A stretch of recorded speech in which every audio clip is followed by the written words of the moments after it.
Good morning, everybody. Uneducated economist here. So, wanted to share some links with you guys. These are articles talking about the oversupply that's to come.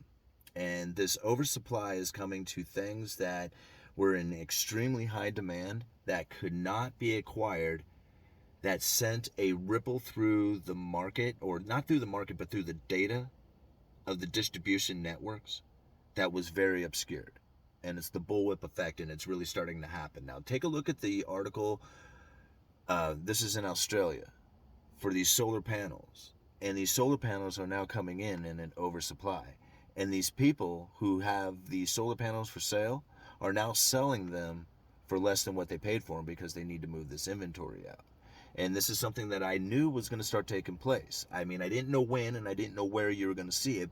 And you're going to start finding it happening more and more in a lot of different places, especially when it comes to, these items of like being in seclusion at home. Anything that had like to do with improving your environment as far as being at home, like your conditions there, exercise equipment kind of stuff, cooking, like cooking kind of things, TVs, all that stuff.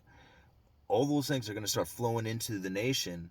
Like you're going to start seeing like the solar panels in Australia. You're going to start finding that happening more and more all over the place from these places that had huge demand that came from this lockdown, and this demand sent like an over ordering into the supply chain, into the manufacturers. So now you see it. You see the warehouses being built. You see this stuff coming in, and it's not flowing to the consumer like it once was because they're no longer buying this stuff. So the demand that came in, it was just like, okay, so we can't get this stuff. So we double order, we triple order. You're being allocated against. So now you order even more stuff because you're being allocated against. These orders are start going through the system and they go all the way to the manufacturer who's saying, holy moly, look at all these orders that are coming in. By the time that stuff gets into the system and starts getting through the supply chain and all the way to the retailer, and now it's hitting them and they're like, man, we don't need this much. These people, they're moving on. They don't want the solar panels anymore. And you're starting to see it with the chips. Take a look at the other article I have down in there. Semiconductors, those chip shortages, you're going to start finding those coming into a much more prevalent supply. Maybe not all of them, not all the high tech ones and everything that everybody needs, but the supply of chips are starting to flow in because of the high demand that came from them from the lack of availability of them. Right? This is the bullwhip effect, right? So this huge drop in them sent this huge demand out there. This huge demand sent into the manufacturing that we need to produce a lot more of these things. All of a sudden, now you have all this manufacturing taking place, and you have the idea of setting up more manufacturing of these, which hasn't taken place going into the future. So now there's going to be even more semiconductors coming in during a time when they're now fulfilled with the idea of having inventory and supply of them. Now there's going to be even more of them. These companies are going to start shutting down. Take a look at the masks. I'll try and find the video that I was talking about, the mask, surgical masks that were being manufactured here in the United States. Because of the lack of supply of them coming from China, because they cut us off essentially, there was none coming in, the United States had to ramp up production. These companies in the United States who ramped up production now have facilities and debt loads to pay for this expansion of their mass, but now the sale of mass is no longer as prevalent as it once was, since the mandates and the wearing of indoor mask mandate kind of stuff has all gone away. Now the only people who really buy masks or surgical masks are hospitals, and they're getting their supply from China again. They're getting the cheapest ones they can because that's how capitalism and consumerism works, right? You go for the cheapest, most efficient products you can, and surgical masks is no different.